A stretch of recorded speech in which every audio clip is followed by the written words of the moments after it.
Assalamualaikum. Jadi pada video kali ini aku bakal share ke kalian soal-soal SKB 2024, analis hukum sesuai peraturan pemerintah, materi pokok SKB 2024.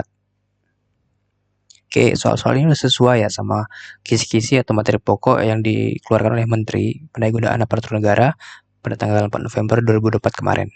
Nah, jadi apa aja sih materi pokok dari SKB analis hukum ahli pertama?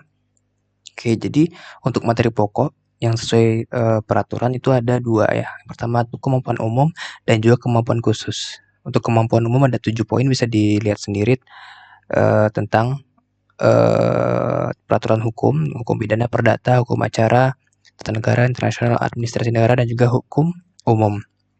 Nah, untuk kemampuan khusus itu ada peraturan terkait data dan bahan gitu ya. Data-data yang gimana nanti teman-teman bisa menyusun, menganalisis, meninjau gitu, bisa dilihat sendiri. Jadi untuk file analis hukum ahli pertama ini bisa nanti di-download di bawah. Serta jika pengen lihat-lihat materi pokok SKB informasi lain bisa juga download di link di deskripsi. Gratis. Oke. Kita lanjut ke mulai nomor 1. Oke, dalam hukum pidana, dasar pemidanaan yang paling sering digunakan untuk menentukan apakah perbuatan tertentu dapat dikenai pidana adalah A. Keberadaan motif dari pelaku, B. Adanya unsur kesalahan dalam perbuatan, C. Tujuan dari perbuatan yang dilakukan, D. Dampak sosial dari tindakan tersebut, E. Popularitas pelaku di masyarakat. Oke, dasar pemidanaan ya, yang paling sering digunakan. Kira-kira jawabannya apa teman-teman? Oke, kita lihat jawabannya. Nomor 1 jawabannya yang B, itu adanya unsur kesalahan dalam perbuatan. Nah, jadi pemidanaan dalam hukum pidana ini didasarkan pada adanya unsur kesalahan dalam perbuatan, baik secara subjektif, niat atau kelalaian, maupun objektif, perbuatan yang dapat dikenai sanksi. Oke. Jadi soal nomor 1 jawabannya B. Ya. Oke, kita lanjut ke soal nomor 2.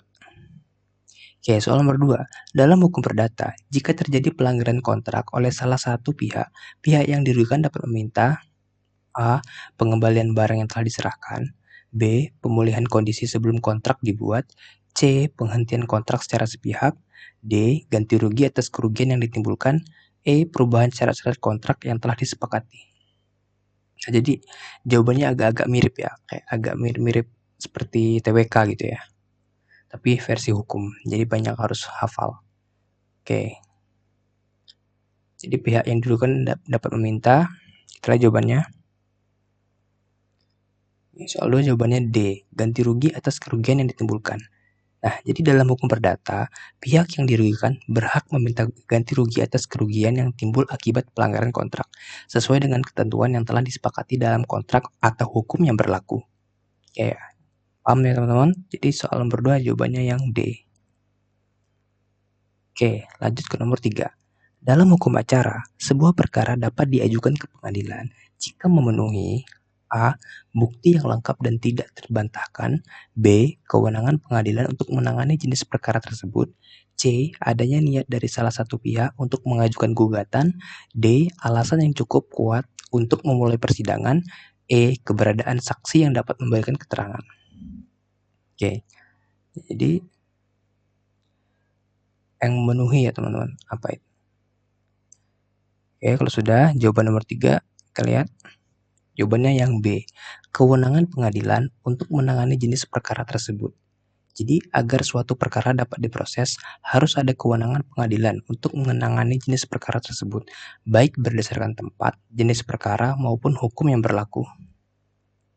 Oke, paham ya teman-teman? Jadi soal nomor 3 jawabannya B, harus dari kewenangan pengadilan. Kita lanjut ke soal nomor 4.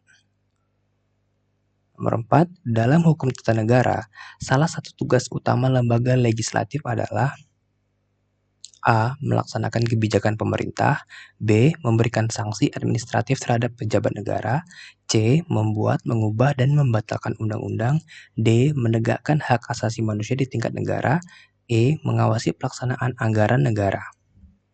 Oke, tugas utama lembaga legislatif ya teman-teman. Nanti bisa dilihat lagi, baca-baca lagi untuk mengingat. Jadi jawaban nomor 4 apa? Kita lihat.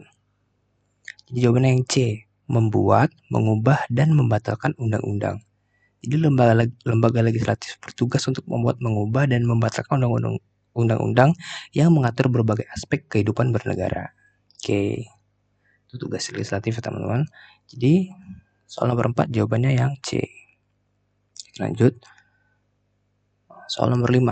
Salah satu prinsip dalam hukum internasional yang mendasari hubungan antar negara adalah A. Keadilan yang bersifat mutlak. B. Perlindungan hak asasi manusia secara universal. C. Pengakuan terhadap negara-negara besar. D. Kedudukan negara dalam sistem internasional yang setara. E. Kebijakan luar negeri yang bebas dari intervensi. Oke, prinsipnya ya. Oke, kita lihat jawabannya teman-teman. Nomor 5. Jawabannya yang D. Kedudukan negara dalam sistem internasional yang setara. Jadi, prinsip kesetaraan antar negara dalam hukum internasional menekankan bahwa setiap negara memiliki kedudukan yang setara dalam hubungan internasional tanpa memandang ukuran atau kekuatan negara tersebut. Oke teman-teman, jadi nomor 5 jawabannya yang D. Nah, untuk nomor 6 dan seterusnya sampai dengan nomor 100, teman-teman bisa cek link di deskripsi untuk mengakses dan juga belajar lebih lanjut. Nanti teman-teman bakal dapat soal, jawaban, dan pembahasan. Jadi teman-teman bisa untuk mengulang-ulang atau juga mengingat soal-soal tentang analis hukum. Nah, nanti isi PDF teman-teman itu seperti ini. Ada materi pokok yang bisa teman-teman baca lagi yang udah sesuai sama peraturan tadi. Dan juga ada total ada 100 soal ya teman-teman yang bisa teman-teman bahas nanti. Juga bisa pelajarin, ulang-ulang. Ya, total ada 100. Nah, tadi yang kita bahas itu adalah nomor 1 sampai dengan nomor 5. Untuk nomor 6 dan seterusnya silahkan teman-teman klik link di deskripsi untuk bisa mengakses. Oke teman-teman, mungkin sekian. Terima kasih sudah menyimak videonya. Semoga bisa bermanfaat. Tetap semangat belajarnya. Semoga bisa dapat hasil yang terbaik. Terima kasih.